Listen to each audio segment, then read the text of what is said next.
शेतकरी मित्रांनो, नमस्कार. ग्रीनगुड ॲग्रीमध्ये पुन्हा एकदा सर्वांचं स्वागत. मित्रांनो, आज आहे 2 मार्च 2026 आणि आज आपण जाणून घेणार आहोत आजचे कापूस बाजारभाव. कापूस बाजारभावामध्ये दर नुकताच तेजीत लागला आहे आणि एक संकट समोर उभं आहे, ज्याच्यामध्ये अशी शक्यता आहे की मार्केट काही दिवसांसाठी थोडंसं खाली उतरण्याची शक्यता आहे किंवा याच्यामध्ये वाढूही शकतं.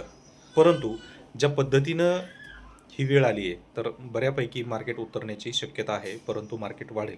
आता नेमकं हे कशासाठी आणि का हे आपण या व्हिडिओमध्ये जाणून घेऊ. तसेच जर आजचं मार्केट म्हणजे थोडक्यात उद्याचा व्हिडिओ जर तुम्हाला पॉझिटिव्ह मिळाला तर समजा की मार्केट पुन्हा तेजीच पकडणार आहे आणि लवकरच तो भाव गाठणार आहे, किंवा जर मार्केट उतरत असेल तर पुन्हा काही दिवस तुम्हाला थांबणं गरजेचं आहे. तर मित्रांनो, तुम्हाला जर कापूस बाजारभावाबद्दल अचूक आणि संपूर्ण माहिती घ्यायची असेल तर आजच आपल्या ग्रीनगुड ॲग्री चॅनलला सबस्क्राईब करा, सोबत नोटिफिकेशन बेल देखील ऑन करा, जेणेकरून तुम्हाला नवनवीन व्हिडिओचं नोटिफिकेशन हे पाहायला मिळेल.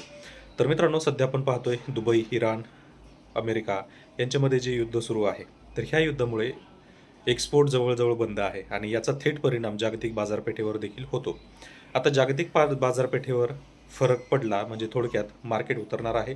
मग ते निफ्टी मार्केट असेल, शेअर मार्केट असेल किंवा करन्सी मार्केट असेल किंवा ॲग्रिकल्चर बेस मार्केट असेल, ह्या सगळ्यांवर त्याचा परिणाम होतो. म्हणजेच आपल्याला आजचं मार्केट अशी शंका आहे की मार्केट उतरण्याची शक्यता आहे. आता याच्यामध्ये उतरणार किती? खूप जास्त नाही, परंतु बऱ्यापैकी मार्केटमध्ये आपल्याला मंदी आज पाहायला मिळेल, कारण जागतिक बाजारपेठेवर कापसाचे दर अवलंबून असतात आणि त्यामुळे हे दर काही प्रमाणामध्ये पडण्याची शक्यता आहे.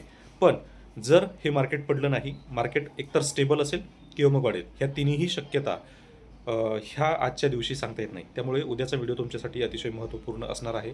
त्यामुळे उद्याचा व्हिडिओ तर नक्कीच पहा, कारण उद्याच्या व्हिडिओमध्ये तुम्हाला समजेल की मार्केट नक्की उतरलं आहे की पडलं आहे. जर मार्केट पडलं तर सर्वसाधारण पुढील 15 दिवस परत तुम्हाला थांबणं गरजेचं आहे, कारण हे वातावरण निवळता निवळता एक 5 ते 6 दिवस पुन्हा जाणार आहेत आणि त्याच्यानंतर परत मार्केट उचलण्यासाठी सुरुवात होणार आहे. तर सध्याचा दर काय आहे? तर 53,900 रुपये हा गठन दर सध्या चालू आहे आणि जवळजवळ अगदीच 7,000 रुपयापासून किंवा 6,900 रुपयापासून 7,800 रुपयापर्यंत दर सध्या आहेत वेगवेगळ्या बाजारपेठेच्या नुसार. पण तरीसुद्धा मार्केट उचलतील. तर उद्याचा व्हिडिओ तुम्ही नक्की पहा. जी सध्याची परिस्थिती आहे ही दबावाची आहे, त्यामुळे आजची अपडेट पाहणं गरजेचं आहे. उद्याचा व्हिडिओ तुमच्यासाठी अतिशय महत्त्वपूर्ण असेल. वाढेल रेट जर वाढले तर साधारण पुढच्या 10 दिवसामध्ये बऱ्यापैकी मार्केट वाढेल आणि जर रेट उतरत राहिली एक 4-5 दिवसासाठी तर एक 15 दिवस पुन्हा मार्केट पुढं ढकललं जाईल आणि त्याच्यासाठी परत पुन्हा थांबणं गरजेचं राहील. धन्यवाद.